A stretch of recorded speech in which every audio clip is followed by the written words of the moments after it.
are now in the presence of a...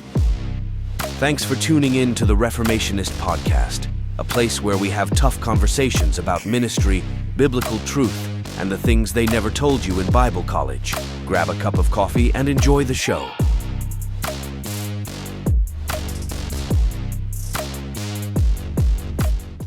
Hey, thanks everybody for stopping in again, checking out another episode of the Reformationist Podcast. Today's episode is a special episode. I was talking this morning with my wife when we were having our coffee. I'm like, man, this is the first episode where my guest, is not part of my circle of friends. Like, this is somebody that I've never met before, and we met through our college that we were both attending on the message board on the college. And a few months back, while I was sick before we started season 2 and everything, when I was still on the mend, he said, hey man, I want to jump on the show. And I was like, man, let's do it. But I want to introduce today Chaplain Michael Stock. He is currently at Baylor Medical Center in Waxahatchie, Texas. And he's at SAGU, Southwestern Assemblies of God, finishing his master's degree in Bible and theology. Chaplain Michael, go ahead and say hi to the guests, the fans. Hey, hello and good morning, or whatever time of day you happen to listen or watch this.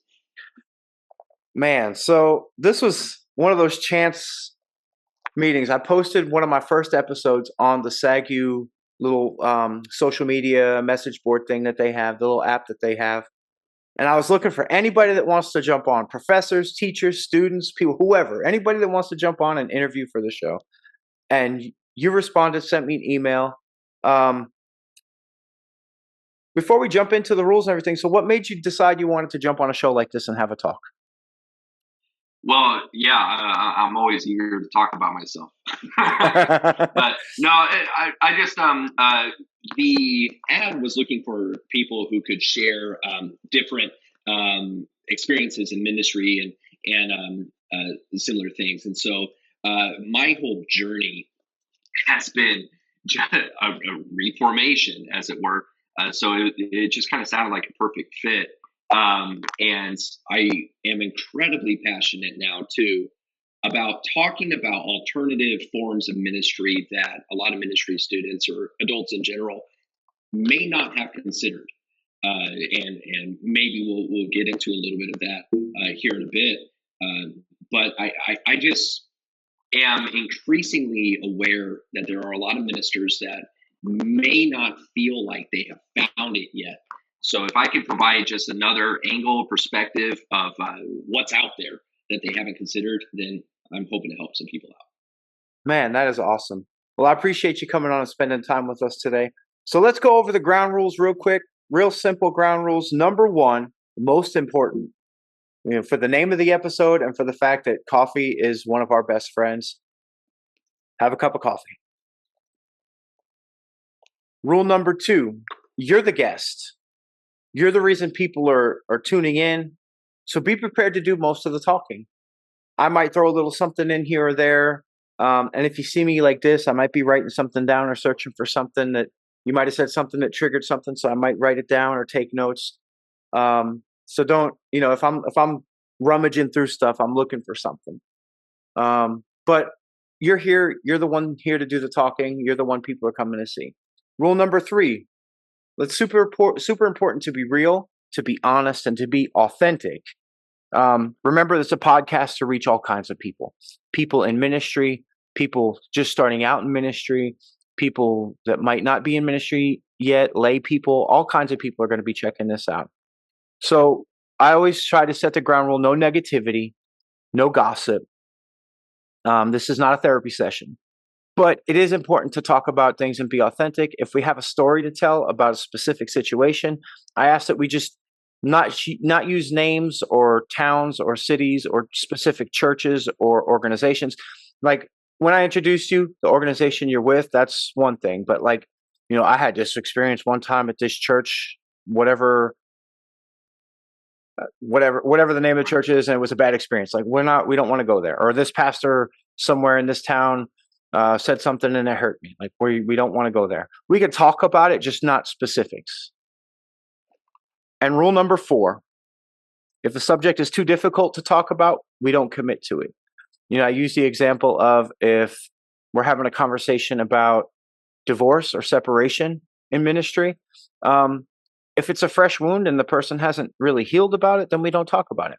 Talking about addiction or death or loss, if it's too sore of a subject, we just skip over it and we talk about it another time or schedule it for another day or just not talk about it at all.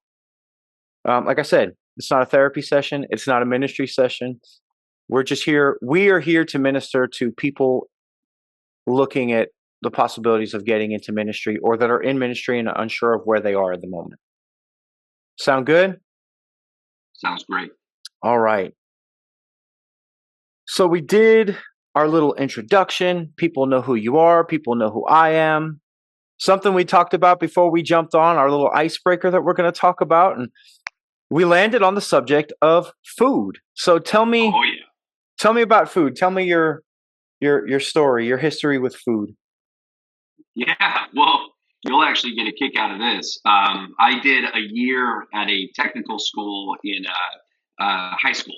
It was my junior year, and did a culinary program, and it was such an interesting experience. We had, because it was a technical school in the middle of the district, kids from all over came to study different things there.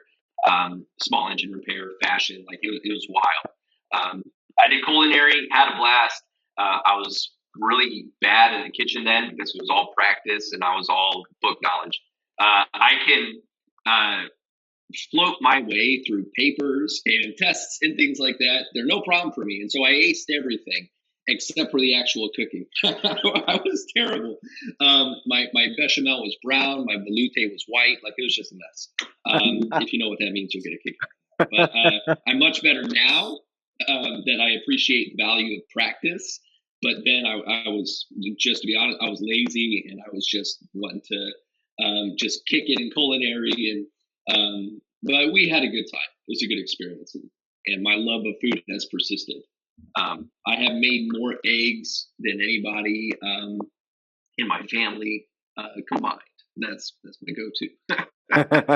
So if that says anything, making eggs is my jam. Eggs can be as easy or as difficult as we make them out to be. Yeah.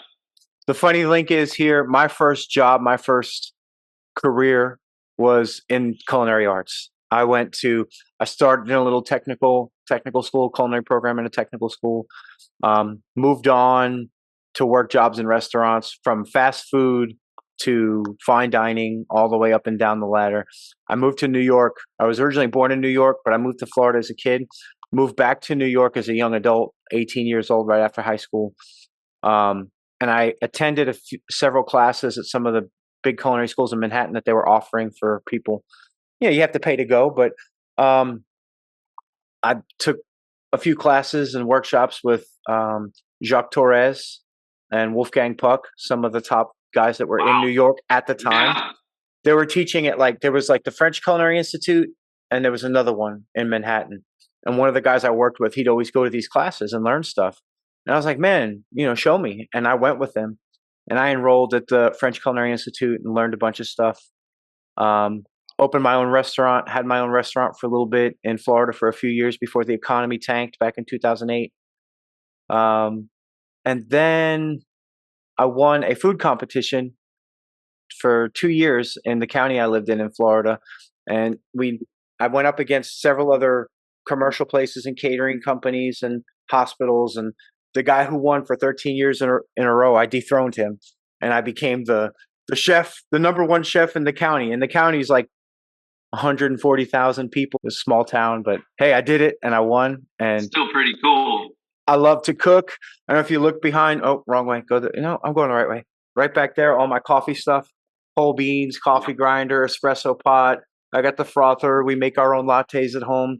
Got a sushi kit. Wow. We do all that stuff. If it's something new, something I haven't done, I'm willing to try it. But I love to cook. We love to cook and eat. The coolest part, link it to ministry, right? So a few weeks back, the community we live in is a very impoverished community, and there's a lot of food poverty here, a lot of hungriness. So we decided to start like a kitchen where twice a month, as part of our midweek service that we have, we cook a meal and we invite the whole community. Like, you don't have to be a part of the church.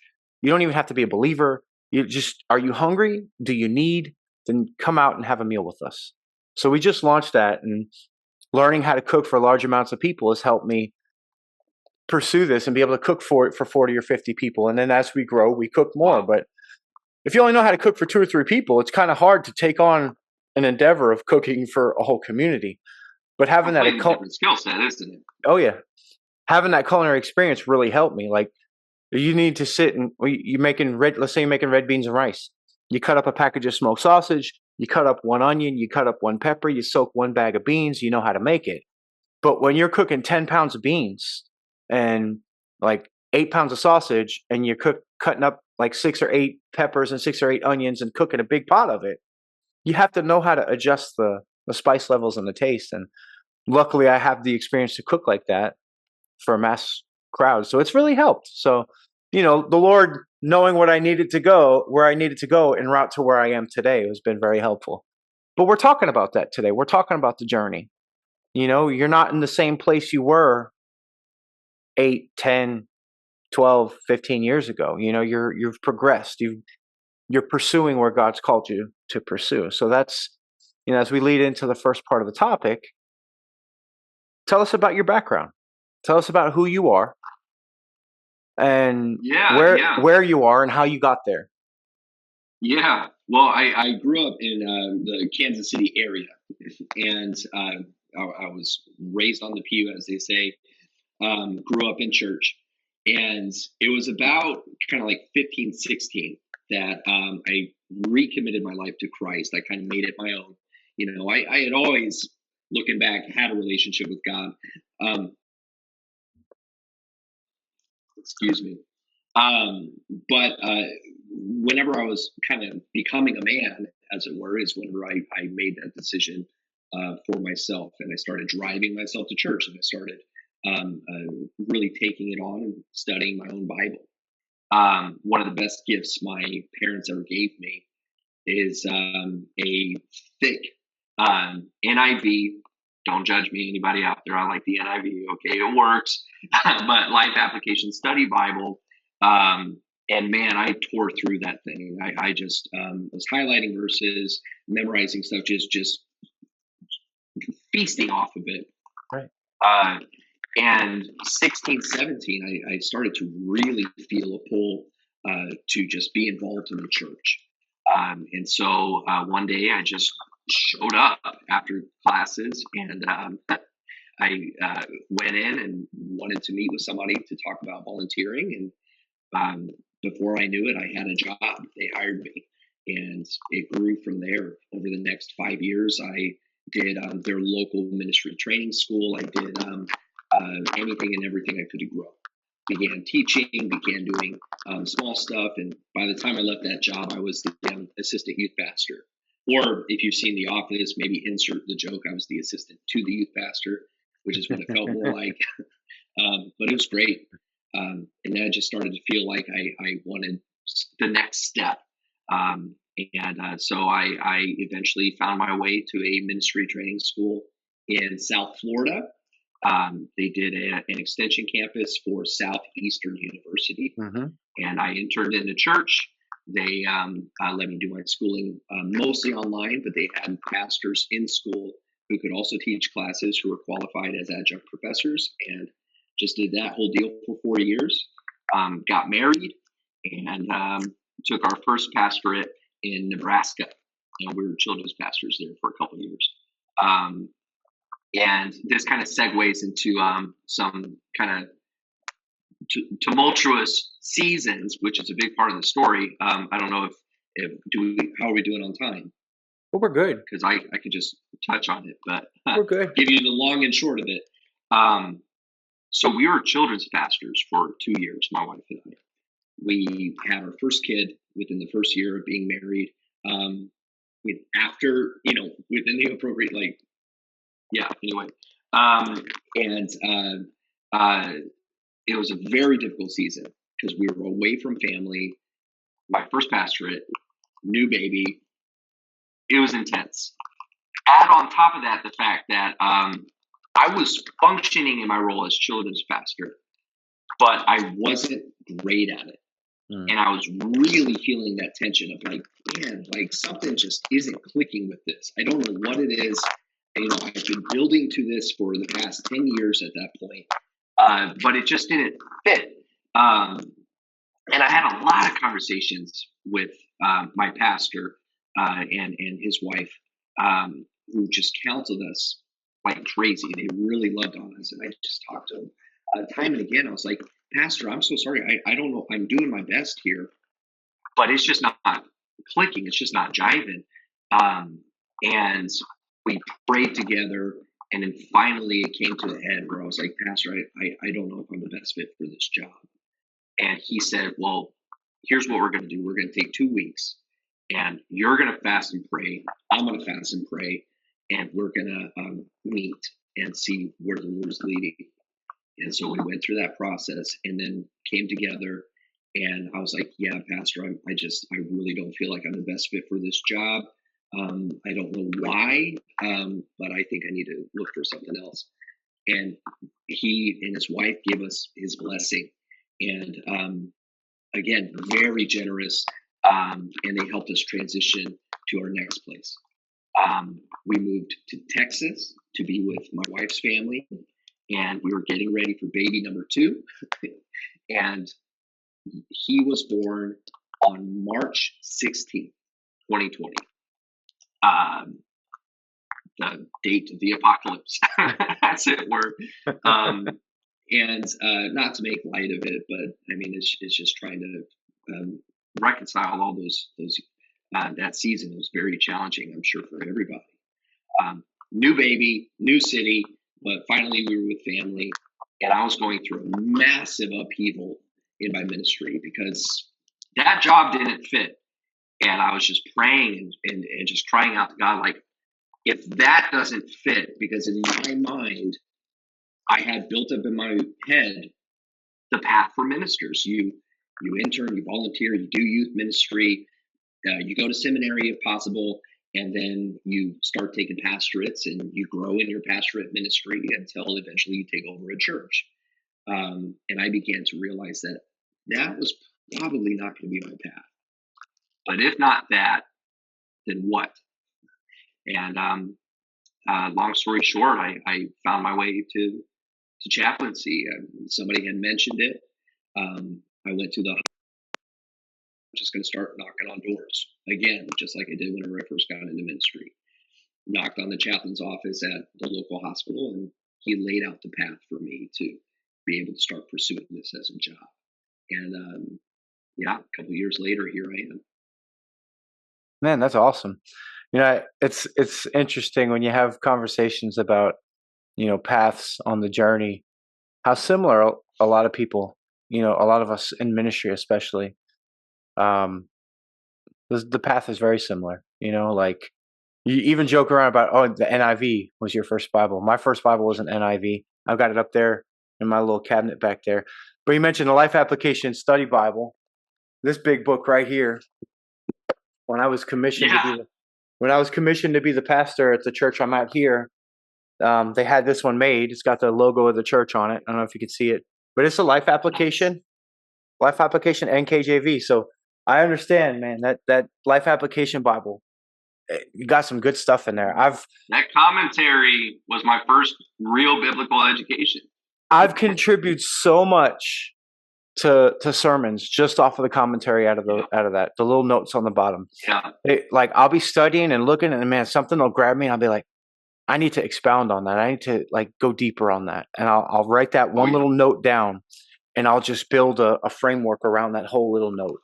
And I've also got a Fire Bible. The AG, they're big on the Fire Bible. I've got a Fire Bible in my cabinet here too. Did I use that as well? The notes in there too, same thing. It's just, man. But anybody out there that's listening, don't knock a study Bible. Yes, I have plain Bibles up there. I have textbooks in Hebrew and Greek and concordances and all those different things. And they're great, and I use them. And I dig deep into the Greek and Hebrew, as I'm sure you do. But man, sometimes those notes in those study Bibles just say it better than I could. Oh, yeah.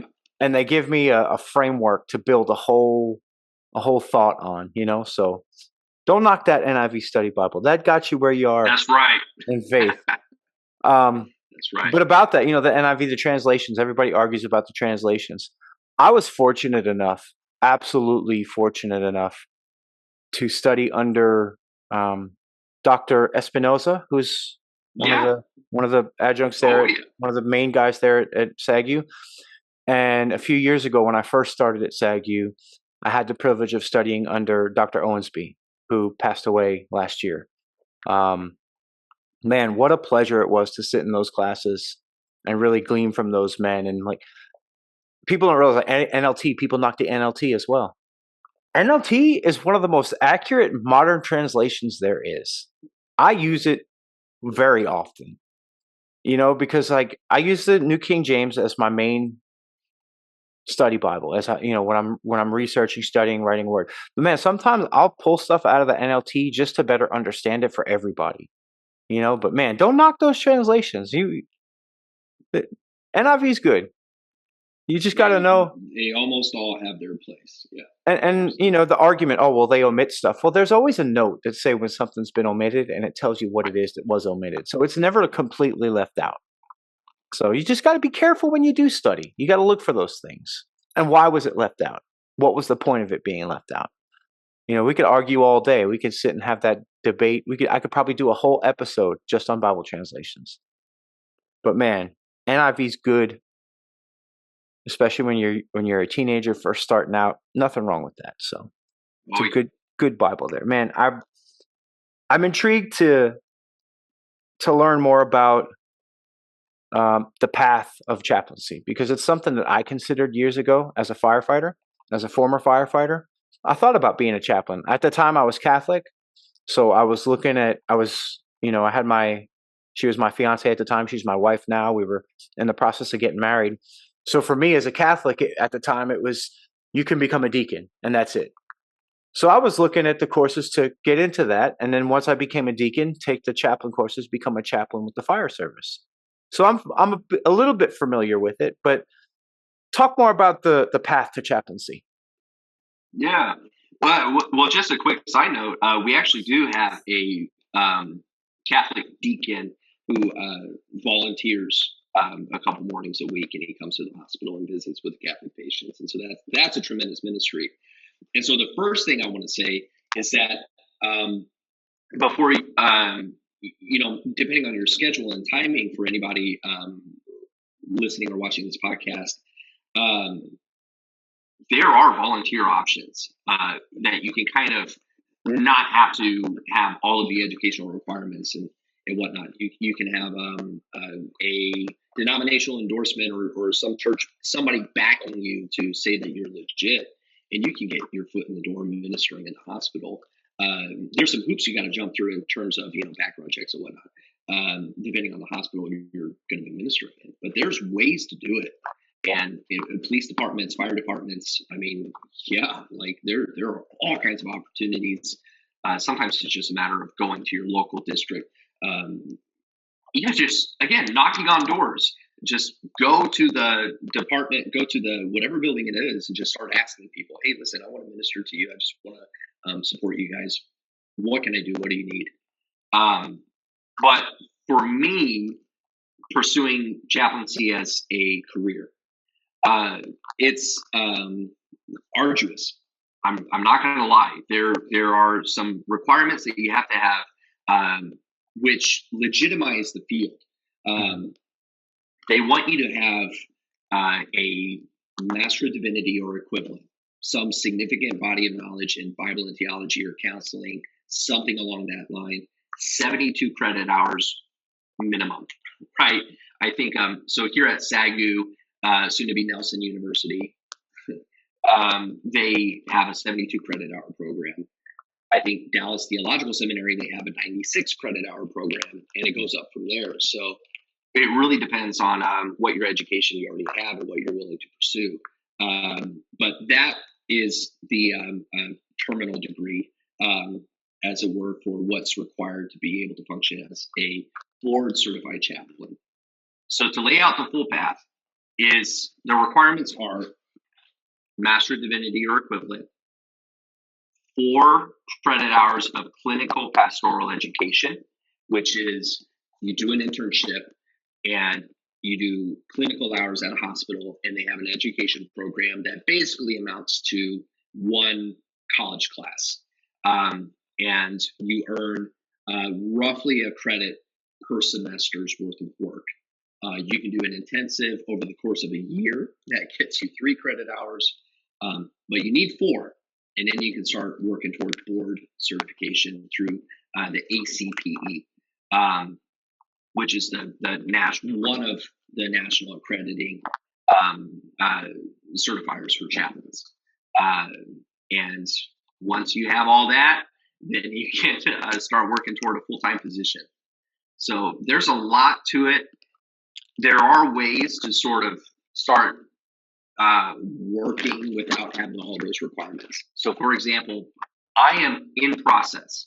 So I am able to have a part-time position at the hospital, even though I'm still working toward my master's degree. And I'm not board certified. So you can still be working as long as you are working toward those end goals. Okay. Now, I do know that corporate chaplains don't necessarily have to have all those qualifications, and there's different avenues that you can go through. And not all chaplains are board certified. A lot of them, again, are in process. And another very important thing is some form of denominational endorsement, which I'm pursuing through the AG. But every denomination has a endorsing, agency that they can put their stamp of approval on. Okay. All right. So that's the fire hose of information, as it were. But I mean, when you think about when God calls you to something, He'll give you the perseverance to see it through. I shared with you about my own pursuit of my degree. I started at SAGU, ran out of all my funding because I took college classes before I started to pursue my Bible college degree. And I've had to transfer. Shout out to Bridges Christian College, based out of New Orleans, online. Fantastic program. If you get a chance, check them out. You can search them online. I might put the link down at the bottom there just so people can check it out. But it's a way to get any kind of certification, credentialing, anything you might need ministry-wise, and you end debt-free. So it's a great option. Another option we talked about, Nelson. Nelson University now, so formerly SAGU, Dallas Theological Seminary. There's so many seminaries and schools out there where you can pursue the education. But aside from the education, because the education is important, what are some of the spiritual aspects to pursue for preparation for this? Because hospital chaplaincy is a lot different than fire department and police department, military, corporate chaplaincy. Hospital and hospice chaplaincy require, from my opinion, from my experience, require a very strong spiritual foundation. Touch on that a little bit, if you don't mind. Yeah, I mean, that's absolutely right. You're dealing with death, and it's can be a hard topic for anybody to talk about. Obviously, death was never the original plan for God's creation, and it's a byproduct of sin. Wages of sin is death, and so we find ourselves at that strange intersection of, especially whenever we're ministering to people of faith, where they're facing illness, and sometimes there's that possibility of death, and then people do pass away, sometimes tragically. And it's a very, very tough thing for some people to handle. And so what I focus on is, and one of the things that makes it so fulfilling, is that I am intersecting with those people at one of the hardest moments of their life, and I have an opportunity as a third-party person of faith to be an anchor for them in that storm. That's a connection point between them and God, and remind them that, look, Jesus is there with you, that you're going through this pain, and it's unimaginable. but God is faithful, and He's got you. And being able to pray with people and to provide that hope is just tremendous. It's one of the most rewarding things of this job. So even though I have had some of the hardest nights and days in this job watching tragedy, it's also strangely a reminder that God is present through the storm and that He carries us through it. Mm. And we always focus on that. Look, man, we're going to face hardship and suffering in this life, but our hope is not in this life. Right. Our hope is in eternity. And just a side note of there's a big difference between people of faith who are facing that and who have that hope, and people who have no faith who are trying to navigate that. The look in their eyes, the desperation, it's completely different. And so if I can just be a connection point of connecting people to God, and that's what it's all about. You're not there to fix anything. You can't fix anything. What are you gonna fix? Their loved one just passed away. Right. Or they just got a cancer diagnosis. You can't fix it, but you can be present. And that's what we call it. We call it the ministry of presence. Yep. Just being available to them, to pray with them, to read scripture. I don't sing hymns to people because that would make their condition worse overall if they heard me singing it. But I'm just able to offer that. So yeah. So what does it require of you? Stay connected to God and have your own support system. Yeah. And learn not to carry it,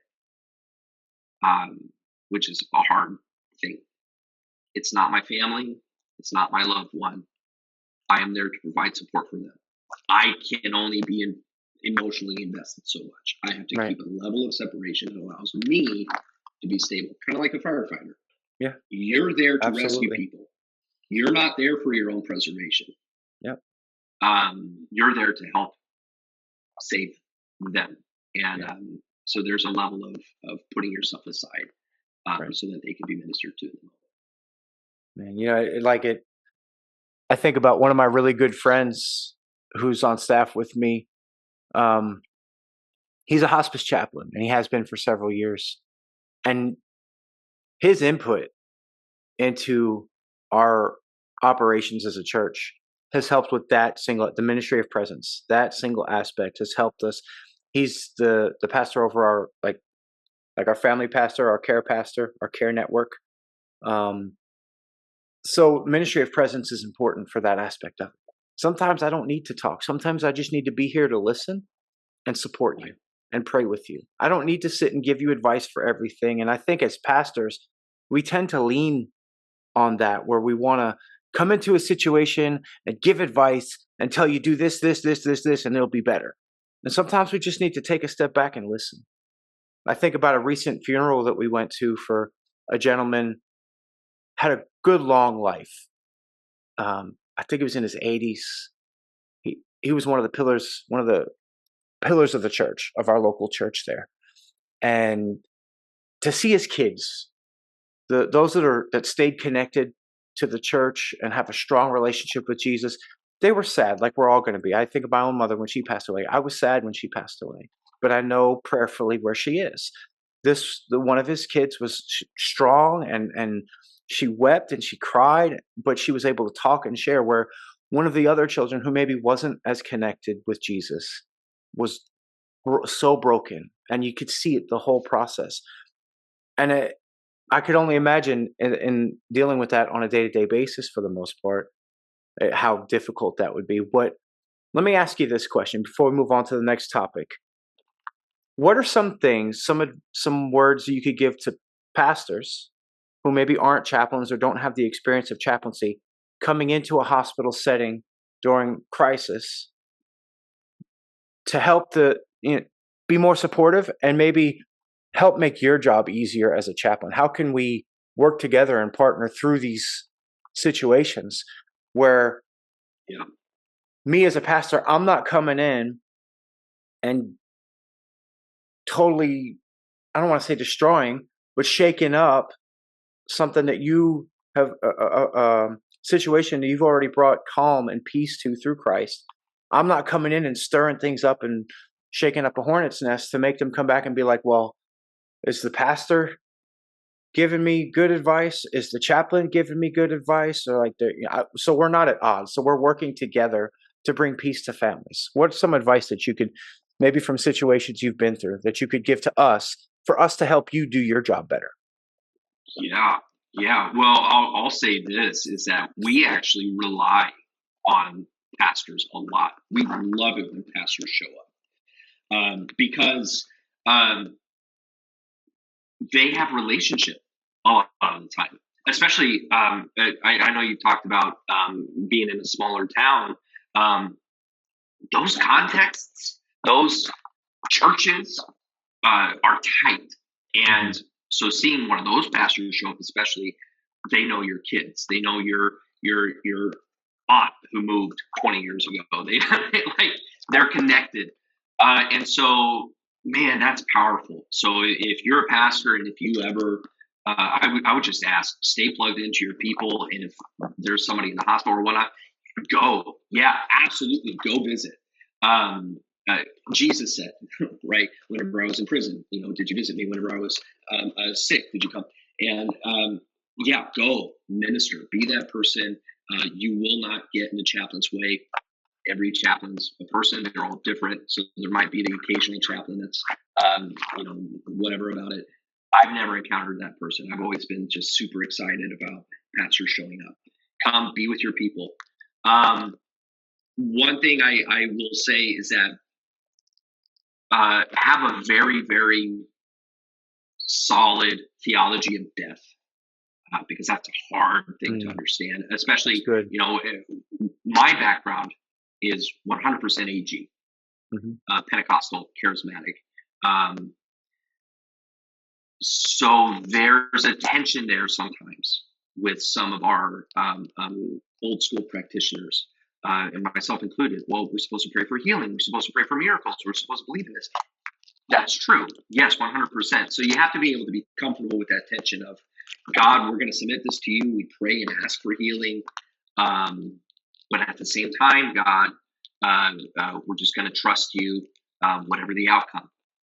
That's a hard place to be, especially if 100% of your faith experience has been that sort of Pentecostal word of faith. Those aren't the same thing, but you know what I'm saying, right? Trying to speak healing into existence. You got to be very careful with that. I walked into a room where somebody had lost a loved one tragically, about as tragic of a situation as could be. And they were beside themselves, as you can imagine. This was a parent. And they were in a moment, and they were really struggling with God. And they were asking, why didn't God save my loved one? You have to be able to meet them in that moment and not explain anything, because you don't know. Right. How you're going to pretend to step into the mind of God and tell them why God let this person die. Yeah. You have to be comfortable with being present, ministry of presence, not having the answers, and just being an anchor point for them. Like, I'm so sorry. I don't know. I know that God is faithful. I know that God is present. And just be with them through the storm. And that's hard. But you can do it. Yeah. Something my pastor said recently that resonates with illness and death and dealing with, the situation as pastors, where we're called to be stewards of a divine mystery, and it when you think about the brevity of that, man, stewards of a divine mystery, man. All right. So we talked a little bit about your turning point from conventional ministry to where you are. Was there a specific moment where something clicked, where this reality of chaplaincy, this topic became a reality for you? Yeah. I was fired from a previous job. um, yeah. So I kind of skipped over it because I wasn't sure if we're going to have, I want to be respectful of time, but I'll be brief with it. Before becoming a chaplain, I was actually in process because I was looking at military chaplaincy. I was looking at all different. I was knocking on every door because I was desperate to provide for my family, to find my fit, and so I was just looking for everything. By Providence, uh, I was actually offered a position at a large church to be an elementary director. Now, if you've been paying attention to the theme, I was a children's pastor. It wasn't a good fit. I was then offered a elementary director position. I should have known better, but I was desperately grasping at opportunities. And looking back, it probably would have been a perfect position for my wife. But I was trying to be like, no, I gotta seize it. I gotta be the man. I gotta be the provider. I was still, the thread of me was still holding on to that like kind of box of ministry of what I had to fit in, trying to fit a round peg into a square hole. And I was just desperately trying to make it work. I took the position. Very quickly, I realized, yeah, everything I had been thinking up to this point was correct. This is 100% not me. I struggled in that position. It was a much larger church than the one that I worked at before. I couldn't keep up with the pace. I was a bad fit for the type of mentality you have to work in that position. If you're familiar with just trying to operate in that level in a kids men in a large church, there's a million plates that you're keeping spinning. You're juggling like crazy, managing large volunteer base, trying to recruit, trying to do all these things, and keep the Sunday and Wednesday and occasional random weeknight event running was 100% antithetical to who I am and how I function. I am a laser. I focus all my effort and energy on one really skillful task at a time. Yeah. That's how I operate. But I had to go through that experience to learn that. I was close to quitting after about 5 months. And at the 6-month mark, my boss, who I respect like crazy because they were an incredible person and very, very patient with me through the process, finally had to let me go. And I told them, I was like, look, man, like I know this really stinks. And I'm so sorry. Like I wasn't able to make this work. And you are doing what you have to do. So no hard feelings. And I was able to leave that position. Obviously, it was a huge ego punch, right? Because I was like, man, like I thought that I would be able to champion all this. But also through that experience, it was able to show me, okay, this clearly isn't it. Maybe it's time for you to pursue something else. And so that's what I did. That's what really gave me the impetus to be like, okay, I'm going to go for chaplaincy. I went into my clinical pastoral education unit. I did my clinical hours. And then shortly after that, I got hired. And I am in love with this. And it fits me. Yeah. Right? And I tell people, yeah, I'm a hospital chaplain. They say, I don't know how you do that job. It's going to be hard.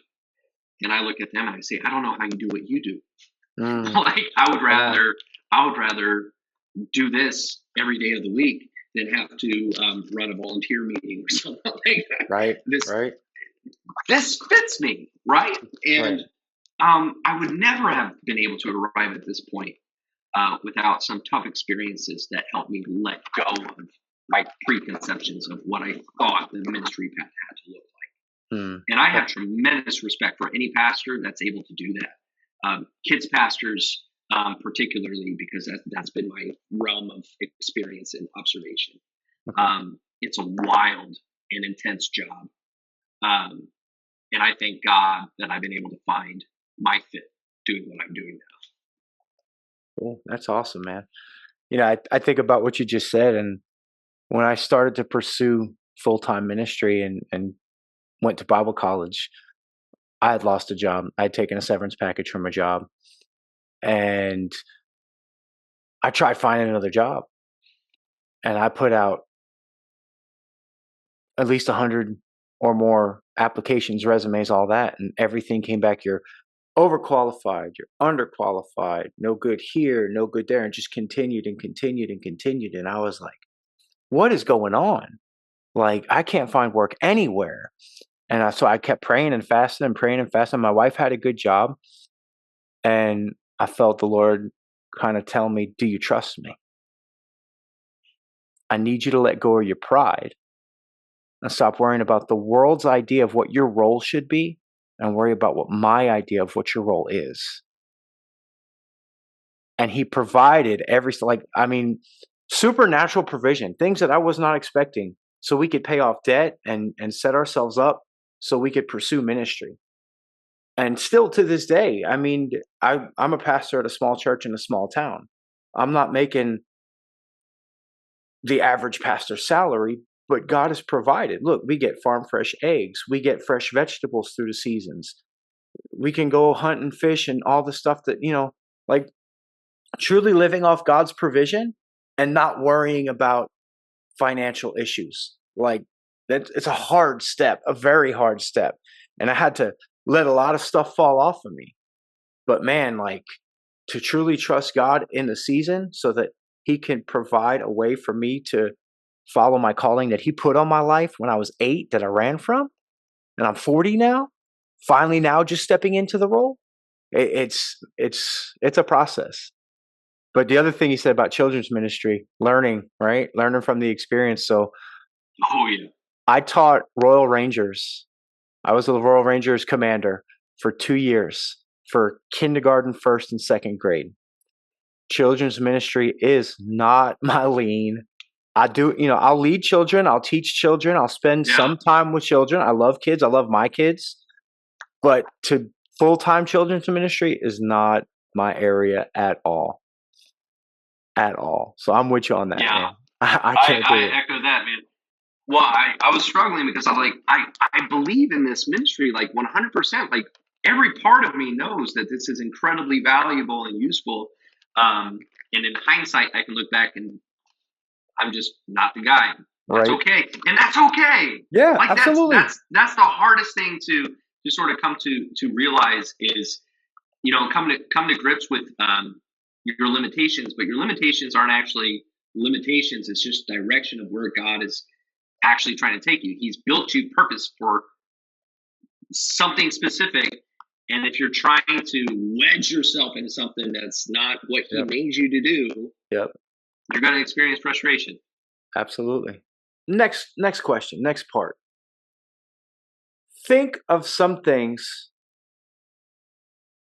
that you wish someone would have told you before you stepped into pastoral ministry, on the beginning of the journey into chaplaincy. Some things you wish someone would have warned you about, told you about, or helped you with along the journey instead of maybe just here you go. So many things. Well, part of the problem was I didn't ask enough questions. So be curious. I know there's conflicting perspectives about mentorship and the role of the mentoree, the person being mentored, as it were, and how they should go about pursuing it. But yeah, be curious. You need to be incredibly honest. Find experienced, wise people who can give input to your most vulnerable questions and moments. Unfortunately, that can be hard to find, especially in some church contexts. But you have to be able to be completely vulnerable with someone. And this day and age with things like, Zoom and FaceTime, and there's a lot of ways that you can find accountability and ask difficult questions with people all over the world, across the country. So just look for that, man. Just find people you can talk to, and pray with, and get advice from, and be completely open and vulnerable. Ministry is one of those unique things where, you can't, if you're having theological issues, if you're having sin problems, if you're having whatever it might be, if you have some issue burning inside you, it is going to come out in some way or another. For example, I wish I had been much more honest about my difficulty with finding my fit in ministry.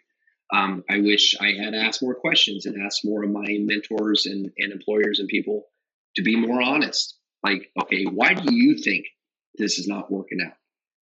So be completely vulnerable, be completely honest. Tons of time in prayer and fasting, tons of time in the Word. Just really, really be invested in self-examination, and be okay with risking letting something go, if that makes sense. If something is not working, don't be afraid of transition, right? And be prayerful in the process. And if you're feeling like, you need to make a change, don't be afraid of it. Because part of the reason why I held on to various positions for so long is because I was just terrified of, man, I don't know what I'm going to do next. I don't know what I'm going to do if I don't do this. And it was really doubting God and doubting God's providence, and also doubting the way that God made me, like not being honest with how I'm built, how my mind works, how I should be functioning. And I believe that God has guided me through the whole process, but there have been so many times where I have resisted his leading, where I have tried to force something for the wrong motives, trying to grab at opportunities because of prestige or because of position or because, this is the way that I think it should be. Right. So just trust God. And if you feel like he's leading you, to do something else, then you need to do that, and don't be afraid of it. Transitions can be hard, but it's not impossible. You can do it, and just trust God and don't be afraid of it. Absolutely. Yeah, you talked about for us, for our position, for where we are, I think just recently, Pastor Tony Evans had to step down due to a moral failure from undisclosed sin from years back. And, we can never get to a point in pastoral ministry and chaplaincy and being missionaries where we don't have people that we can go to when we have these moments of weakness or these moments of temptation without the fear of losing everything. But we have to be proactive, not reactive. The minute we begin to feel whatever it is, something, I'm not cut out for this. I'm ready. I didn't ask enough questions. This isn't the ministry for me. We have to be proactive and express those feelings. And like you said, seek a mentor.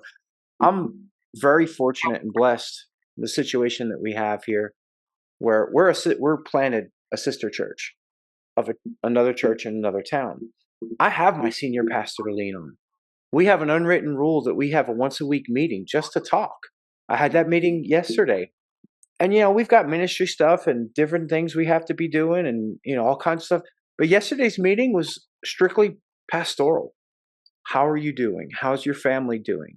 What's going on? Are you, you've been through a lot since, 6 months from healing and transitioning back into the pulpit. Are you okay? Are you doing good? Like, it was a health check. It wasn't a ministry meeting where, how's this going? How's that going? What's this? What events do you have coming up? And what are you preaching on? All that. We talked about what we're preaching on Sunday because it's Father's Day, but the brunt of the meeting is, how are you?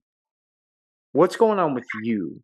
What questions do you have for me personally? Like, how can I help you if you're going through something?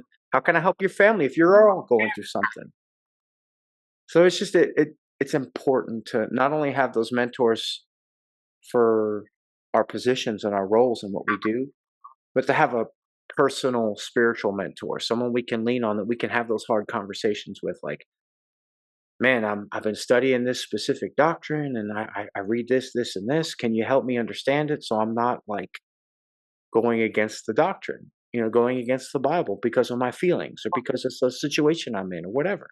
I'm having this thought in my mind about this, that, and the other thing, and it's really bothering me, and there's a real temptation there. Can you help me? Like, don't be afraid of that. I agree with you 100%, man. The worst thing you can do is try to just kind of cover it and fake it. Yep. Until you make it. And right. The worst thing you can do in ministry, because God doesn't allow it. Absolutely. He wants authenticity, right? He wants you to be completely authentic, to be completely real, and to walk in spirit and truth. Absolutely. And you can't do that if you're wrestling with something privately and putting a fake facade on the outside. Absolutely. Absolutely. Next question. So this is the fun one. I think it's the fun one. For some, it's the hard one. In a few words, and look, we're in ministry, we're pastoral, a few words sometimes is like, 30 minutes long. No, Yep. So take as long as you need. But in a few words, tell your new to ministry self, that young man just starting out, getting involved with volunteering and youth ministry and wanting to pursue this and wanting to pursue that, and that young teenage, early 20 man, something significant about this journey.